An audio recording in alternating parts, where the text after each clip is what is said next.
asosiy o'sha hidga ta'sir qiladigan narsa shlang bo'ladi. Gazni shlang, injektorga, reduktordan chiqib injektorga ulanadigan shlang, injektordan chiqib kollektorga ketadigan shlang. 11 lik, 5 lik shlanglar italyanskiy qo'yilsa, bo'ldi, hiddan muammo yo'q. Termotrubkani u mavzuga aloqasi yo'q. Termotrubka bo'lmasa nima uchun chiqarilgan deydigan bo'lsangiz, buni mana ko'rishingiz mumkin, egiluvchan, montaj uchun oson, qulay, har qanaqa burchaklarga buralib kirib ketaveradi.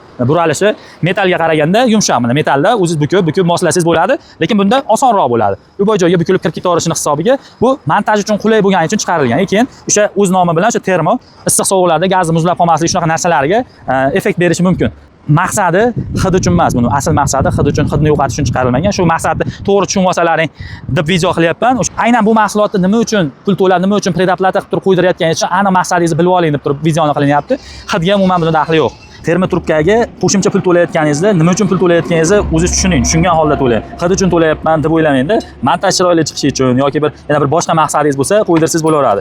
Atak, misol, mana shuni qo'ymasam hidi chiqishi mumkin deb turib hiddan qo'rqib turib, oshiqcha 300-400 ming so'm pul to'lash shart emas. Mana temir trubkada ham umuman hid chiqmaydi. Endi chidamlilik tarafidan oladigan bo'lsangiz, tushuntirishni kerak yo'q, buni hamma biladi. Udarga yoki yong'inga chidamlilik darajasini plasmas bilan temirlikni qanchaligini o'zingiz bilasiz. Temir trubkani chiqarishdan yana bitta maqsadi, sovuq mamlakatlarda, bilsalaring, qor yoqqanda asfalt muzlasa, tuz sepadi, tuz sepib eritadi asfaltni. O'shanda mashina yurganda tuz tagiga sachrab, temir, metal bo'lgan narsalarda tuz chiritib yuboradi. Chirishi tezroq bo'ladi.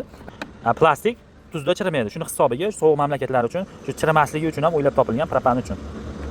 Bizning mamlakatda unaqa tuzlar yo'q bo'lgani hisobiga temir trubkalar ham chirimasdan ancha xizmat qilishi mumkin.